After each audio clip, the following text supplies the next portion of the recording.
Worth, the show that focuses on value. I'm Judith West, and our guest today is Larry Swedroe, author of The Only Guide You'll Ever Need for the Right Financial Plan. Hi, thanks for being on the show. My pleasure, Judith. There's a little story behind this Only Guides, right? Right, there is a little story.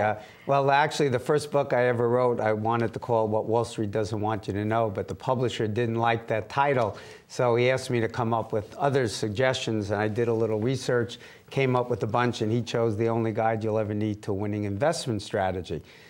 So then I wrote a series of four books of only guides, one on equities, one on bonds, one on alternative investments, which I call the science of investing. This is the art of investing, how to apply the science to your situation. I was going to say, there'll be some folks that would be surprised to hear you call investing a science. Right. Well, there is actually a science to investing. The problem is most people invest based upon opinions and not science or evidence. The latest opinion they heard. That's exactly right. In fact, it was funny. People used to talk about how much they made in the market. Right. Matt, we always heard about how much they made, but you didn't hear about what people lost until we had the Bernie Madoff debacle, and then it reversed itself, and you heard about how much money people lost. Now that's true. People most of the time only tell you about the winners because the losses are too painful to recall. Right. And the fun of winning is not nearly as worth the pain of losing. Actually, it's twice as bad. The pain of a loss is twice as bad as an equal-sized gain. That's what the research shows. So people feel twice as bad losing $1 as if they feel good for making $1. Right. All right. Well, let's get to something that we have discussed on getting your money's worth frequently, Larry. And that's this business of retirement.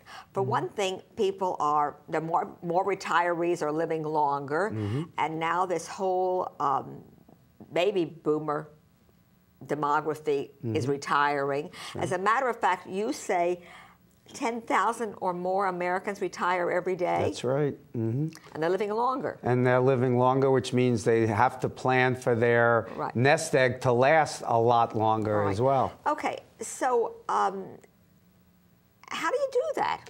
Well, that's what that book is all about. It's hard to cover in about 12 minutes. But we'll talk about more. So, but in a nutshell, is the key early planning, early start? Oh, that's exactly right. Those who plan those who fail to plan to fail. That's an old saying. So the first thing that is important is to develop a well thought out plan. I tell people no one would start a business without a well thought out plan, researching everything. But most people, when I do seminars, I ask how many people have an investment plan. Typically, less than 5% raise their hand and say yes. Do you call a 401 plan an investment? A 401 an investment plan? No, certainly not. And a 401k is one type of account in which there can be many types of investment. But it's not an investment But it's certainly not a plan. A plan lays out very specifically what your ability, willingness, and need to take risk is. It defines your financial goals. The end result is what's called an asset allocation table. It says how much you want to have in stocks, how much in bonds, within stocks, how much in small and value, U.S., international, etc. Can a young person do that? Absolutely. In fact, there's no reason anyone can't. And in fact, I don't know how you can succeed without doing that except by sheer luck. And I don't think people want to depend upon luck to retire well. But we have a lot of people in this country that have for years and continue to live, even up into later years in life, to live from paycheck to paycheck. Right, and that's unfortunate. Certainly not a financial plan. No, it certainly isn't, and they'll end up typically with not enough resources to live the kind of lifestyle they desire. And one of the keys, of course, is start saving early, but that's not enough. You have to have a plan to learn how to invest. In today's world, it's about equal putting your money under the mattress and saving. Well, that's not really true. For example, I'll give you one example. While the stock market is measured by the S&P 500, from 2000 to 2009 was called the lost decade because the S&P 500 lost about 1% a year, so a cumulative about 9% loss. Most investors did far worse, but people who followed the prescriptions that I lay out in my book, who build diversified plans, so they invest, number one, only in passively managed funds like index funds, but they don't just invest in U.S. stocks, they also include an allocation to international stocks. So the number one tip, getting your money's worth, is to start young, to start with a plan, to estimate what do you estimate? How much do you think you're going to need? Well, there are three things that you have to estimate. The first thing is your ability to take risk determines how much stocks versus bonds you should have. Ability to take risk should be defined by two things. One, everyone knows, is your investment horizon. So the longer your horizon is, the more risk you could take because you could wait out a bear market. Right. But people also forget an equally important, if not more important thing, is stability of your labor capital. So if you're a doctor, a tenured professor at Washington University, if the stock market goes down, you're still likely to earn your income. So you could take more risks than, say, a construction worker, automobile worker, or a salesman. Right. Okay. And also the level of risk you can take, as you say, depends very much on the years that you have left to work. That's right, but that's just one leg, is the ability to take risks. The second leg of the stool is what I call the stomach acid test. How much stomach acid you can absorb without panic and selling. You know, sometimes you don't know that, Larry, till you feel it. That's right. Well, that's true. And the best you could do is look at history, and we show investors the evidence to show, and I give them a table, and I say to them, look, if you have, for argument's sake, 200,000 and you won't panic if you lose 50,000, so now you know that's 25%, then you shouldn't, based on historical evidence, be anything more than 50% stocks if you can't take more than a 25% loss. So I give a table that helps people do that. Now, some people are overconfident, and when the bear markets show up, they thought they could take it and couldn't, but the best you could do as a good advisor is to play devil's advocate, show them what happens, ask them tough questions. Let me add one last thing. And then the third thing is your need to take risk. So the more you convert desires into needs, instead of I'd like to take a trip to Europe every year, I need one, or I need a Lexus instead of a Chevy, then you need a higher return to reach your goal, which means you have to have more stocks, which means you're taking more risk. So all of these three things have to go together into one well thought out plan, which the book lays out everything you need to do to build a plan. Despite the science of it, despite the books, yours, many others have been written, that's not typically what many Americans do. That's exactly right. It sounds so good here on the show, and you say, that sounds easy. It's not typically what people do. Well, you're absolutely right. The evidence is this. Investing is actually very simple, because I lay it out in my books, and the prescription is easy. You don't even have to study the market at all. You don't have to try to pick stocks. I want to interrupt you, but particularly when you mention something like index funds, just to make our audience aware, give us a brief description of index funds. Let me say it this way. Actively managed funds try to pick stocks and determine which ones are going to outperform, and they try to buy the outperformers, and they try to avoid the ones that will underperform. An indexer, or a passive investor, basically buys all of the stocks within an index. So the S&P 500 is an index of the 500 of the largest companies.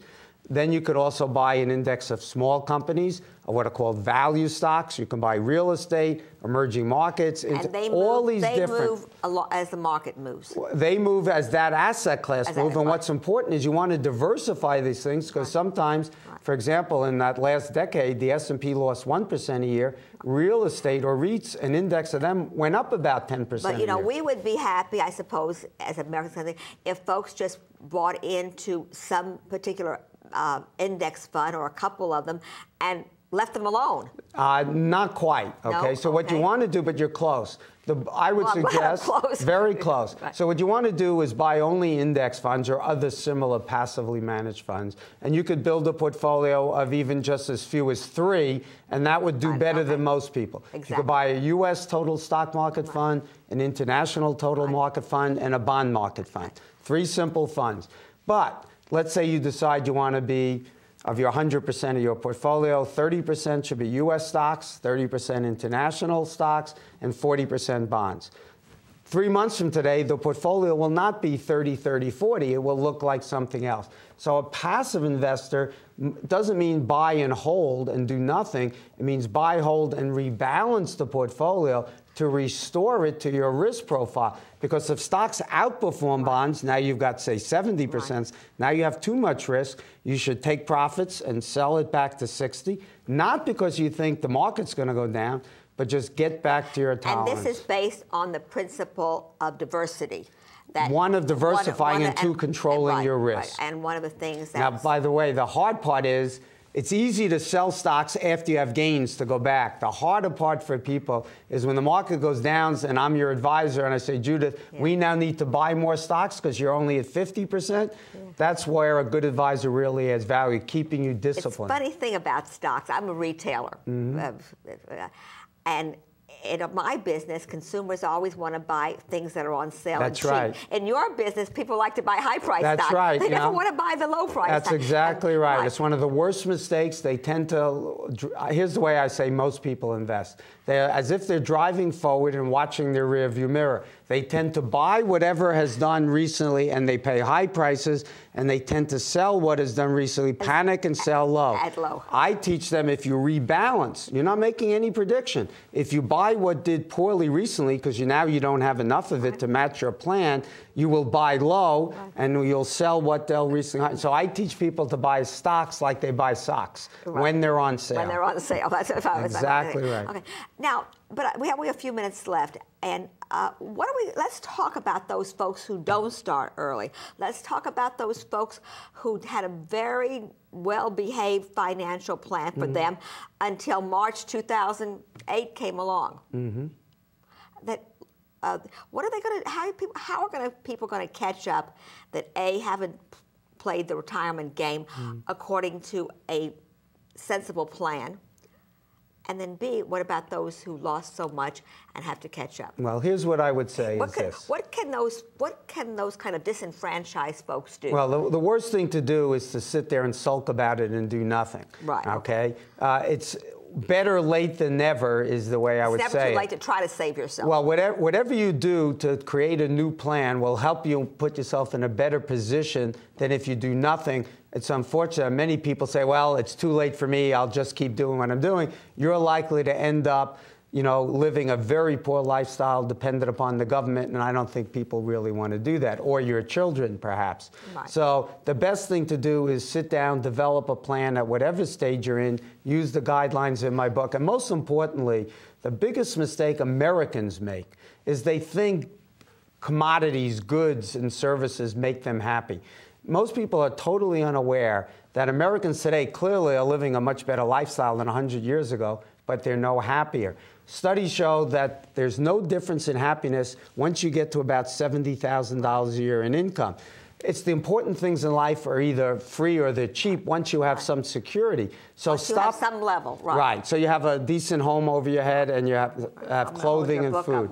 So here's the key.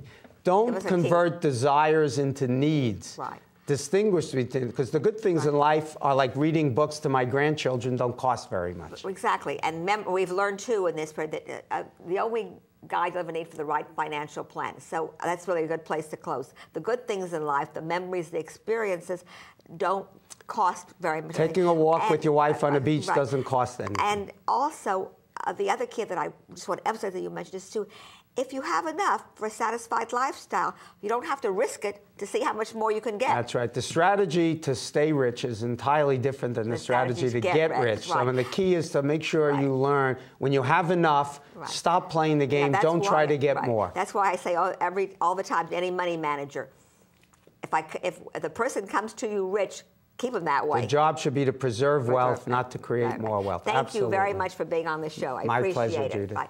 I'm Judith West, host of Getting Your Money's Worth, and you're watching Larry Swedroe, author of The Only Guide You'll Ever Need for the Right Financial Plan. Thanks for watching.